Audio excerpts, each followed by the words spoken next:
Maintenant, dans l'application numéro 3, qu'est-ce qu'on a? On a un échantillon qui contient à la date T0 égale à 0, 14 grammes de beryllium 7, de période 53,4 jours. Remarquons bien, ça c'est quoi? Que représente ça? La période notée T. Ça c'est la masse initiale du beryllium, M0. Donc, maintenant, qu'est-ce qu'on a? On a M0, 14 grammes, ça c'est la masse du beryllium qui est présente dans l'échantillon à la date T0 égale à 0. La période ou la demi-vie du beryllium, c'est 53,4 jours. Maintenant, dans la partie A, déterminer l'activité de l'échantillon. Déterminer l'activité de l'échantillon. C'est-à-dire, je veux déterminer l'activité de l'échantillon à cette date, c'est-à-dire à la date T0 égale à 0. Comment je peux déterminer l'activité de l'échantillon? A, c'est égal à quoi? A égale à quoi? Comment je peux calculer l'activité? L'activité est le nombre de noyaux désintégrés par unité de temps. Je n'ai pas le nombre de noyaux désintégrés. J'ai la période et la masse. Comment je peux calculer A? Remarquons bien. Les formules donnant l'activité, A, c'est moins dN sur dt. A égale A0E moins lambda t. C'est semblable à la loi de croissance radioactive. La dernière formule, c'est A égale lambda n. Remarquons, A égale lambda n. Lambda, c'est la constante radioactive. N est le nombre de noyaux qui est présent dans l'échantillon. Mais j'ai la masse des noyaux beryllium 7. Est-ce que je peux déterminer le nombre de noyaux qui est présent dans l'échantillon? Oui, je peux déterminer ça. Lambda, c'est quoi? C'est la constante radioactive. Lambda, c'est quoi? C'est inversement proportionnel à la période. Elle est donnée par la formule T égale quoi? Ln2 sur lambda. Donc, je peux déterminer lambda ici. Lambda égale Ln2 sur période égale. Je préfère de travailler toujours dans le système international. Ln2 sur quoi? Période. La période, c'est combien? C'est 53,4 jours. Comment je peux transformer le jour en secondes? Ça, c'est Ln2. Chaque jour, c'est combien chaque jour? Chaque jour, c'est 24 heures. Chaque heure, c'est combien? C'est 3600 secondes. La réponse sera ensuite en quoi? En secondes. Donc, maintenant, à quoi égale la constante radioactive égale 1,5 fois 10 exposant moins 7 secondes moins 1. Ça, c'est la constante radioactive. Maintenant, N. Comment je peux déterminer N? N, comment je peux déterminer? Ça, c'est N à quelle date? N0, ça c'est A à quelle date? A0. Comment je peux déterminer N? Comment je peux déterminer N0? Pardon, N0. Remarquons, on sait, il y a une autre méthode. On sait que le rapport de la masse la masse à la masse molaire égale au rapport du nombre d'atomes ou de noyaux présents dans cette masse sur le nombre d'Avogadro. On sait cette formule dans la chimie. Remarquons bien, j'ai une masse M0 de 14 grammes. Quelle est la masse molaire du beryllium 7? La masse molaire du beryllium 7, c'est quoi? C'est 7 grammes par mol. 7 grammes par mol. C'est 7 grammes par mol. C'est très semblable, c'est pratiquement égal, toujours, au nombre concernant quoi? Concernant le nombre de masses, mais exprimé en quoi? En grammes par mol. On a M0, on a M, on a le nombre d'Avogadro. Regardons ici, j'ai donné le nombre d'Avogadro ici. Maintenant, M0 c'est combien? C'est 14 grammes. La masse M c'est 7 grammes par mol égale N. Ça c'est le nombre de noyaux qu'on va chercher et noter par exemple N0 sur N Avogadro n Avogadro 6 fois 10 exposant quoi 23 et par suite n égale 1,2 fois 10 exposant 24 noyaux présents initialement où dans l'échantillon. On a déterminé N0, on a N0, on a lambda, donc je peux déterminer A0. A0 égale lambda N0, lambda c'est 1,5 fois 10 exposant moins 7 fois 1,2 fois 10 exposant 24, c'est combien? Ça c'est 1,8 fois 10 exposant 17. A0. Quelle est l'unité ici? Becquerel. On travaille dans le système international. L'activité initiale de l'échantillon ou l'activité à la date de 0 égale à 0, c'est combien? C'est 1,8 fois 10 exposant 17 Becquerel.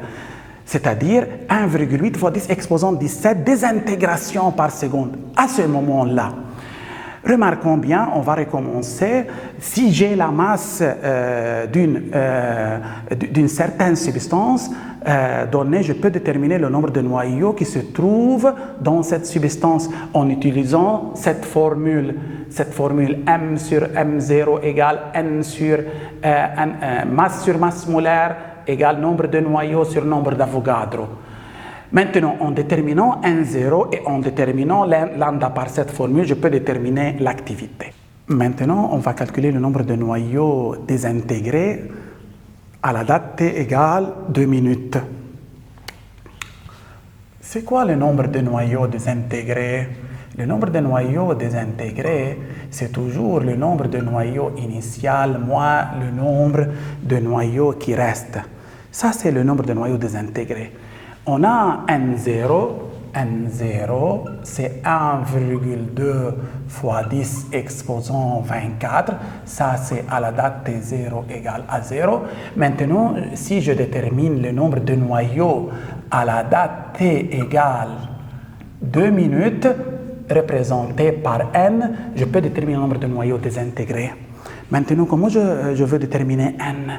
N égale à quoi? N égale à quoi? D'après la loi de décroissance radioactive, N égale N0, E moins lambda T. On a N0, 1,2 fois 10 exposant 24. E moins lambda, c'est combien? Lambda, c'est 1,5 fois 10 exposant moins 7 secondes moins 1. Fois T. T, c'est combien? C'est 2 minutes. 2 minutes, c'est-à-dire 2 fois 60, la réponse en secondes. Ces unités vont être en secondes. Ça, c'est en secondes moins 1, ça doit être en secondes. Maintenant, à quoi égale N dans ce cas? La réponse, c'est 1,199 fois 10 exposant quoi? 24. Remarquons ce nombre, c'est à peu près 1,2. Donc, le nombre de noyaux entre ces deux dates ne change pas d'une grande manière. Remarquons, à quoi égale le nombre de noyaux désintégrés? Je fais la différence entre ces deux. C'est 1,2 fois 10 exposant 24 moins 1,199 fois 10 exposant 24. La réponse, c'est combien? 10 exposant 21. Donc, le nombre de noyaux désintégrés, c'est 10 exposant quoi? 21.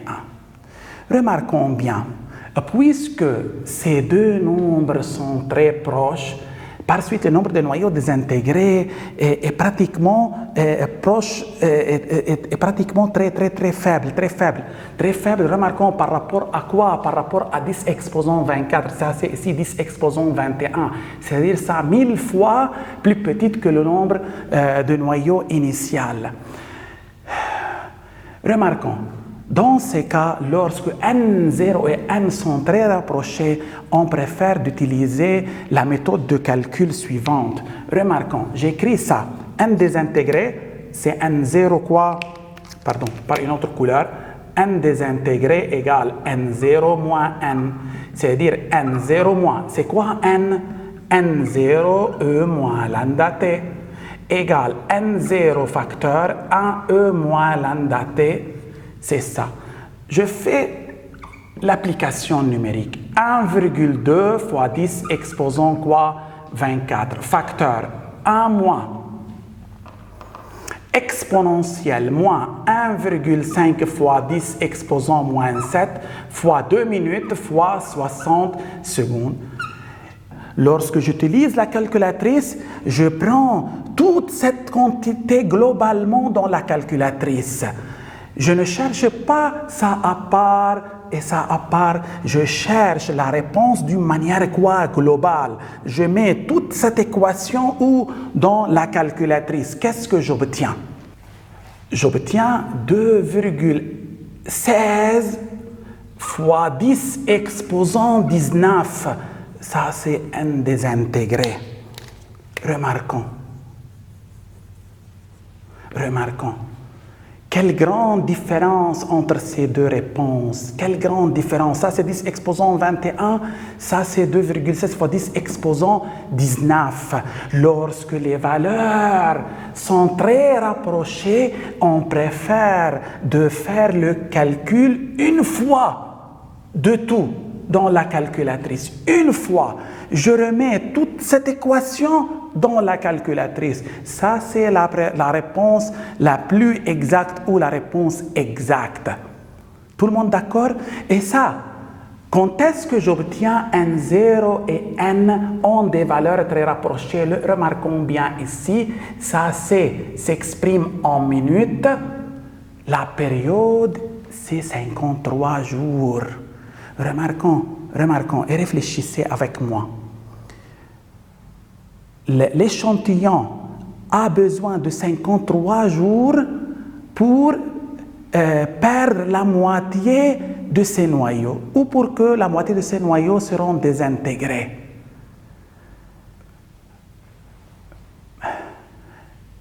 Maintenant, pendant 2 minutes, une partie relativement très faible sera quoi? Désintégrée.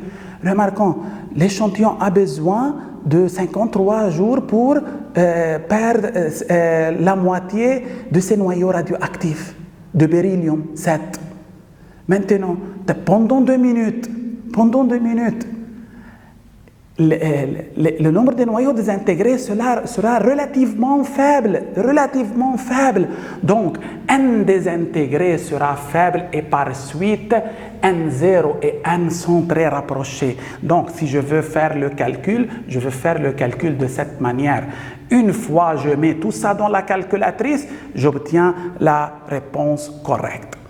Maintenant, je peux calculer le nombre de noyaux désintégrés d'une autre manière. Remarquons, autre méthode.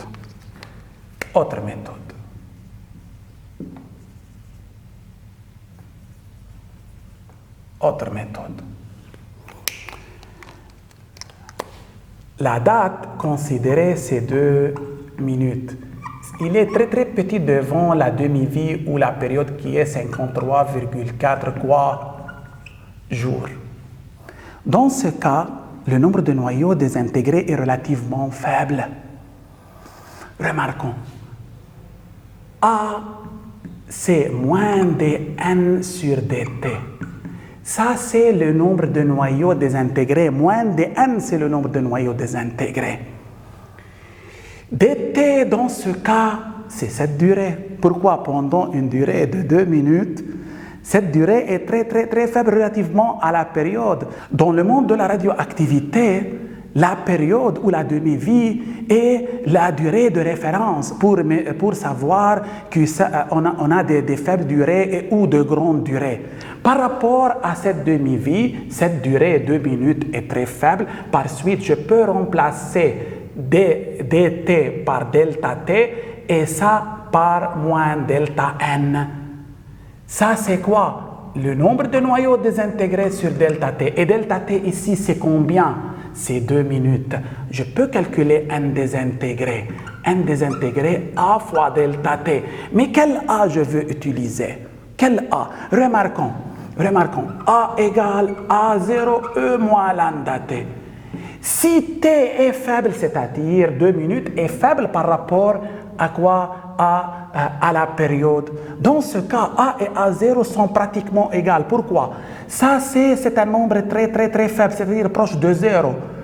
E à la puissance 0, c'est 1. A est à peu près égal quoi? A égale A0. Et par suite, je peux dire que n des désintégrés égale A0 fois delta T. A0, c'est combien? On a trouvé A0, c'est 1,8 fois 10 exposant 17 fois la durée, c'est 2 minutes. 2 fois 60 secondes. C'est 2,16 fois 10 exposant 19 becquerels. Ça, c'est le nombre de noyaux quoi? Désintégrés. Le nombre de noyaux quoi? Désintégrés. Remarquons, c'est la même réponse que ça. C'est la même réponse. Lorsque je travaille sur des faits, par exemple, si, par exemple, la demi-vie d'un noyau radionucléide est, par exemple, 5 ans, le jour dans le monde de ce noyau représente une durée très faible. Car je veux comparer cette durée à quoi? À la demi-vie du radionucléide. Le radionucléide a une demi-vie 5 ans. Et pour une période, 1 mois, 1 jour, 2 jours, 3 jours, ce sont des faibles durées par rapport au noyau, ce sont des faibles durées. Toujours, je compare la durée. Dans ce cas, si je veux dire que cette durée est relativement faible, je compare la durée à quoi? À la demi-vie. Tout le monde d'accord? Par exemple, parfois, on a une demi-vie de combien? De 5 heures. Dans ce cas, la minute, 2 minutes, 3 minutes, ce sont des quoi? Des faibles durées dans le monde de ce noyau radionucléide. Pourquoi? Car 2 minutes est très faible devant quoi? 5 heures ou 6 heures. Tout le monde d'accord? Tout le monde d'accord?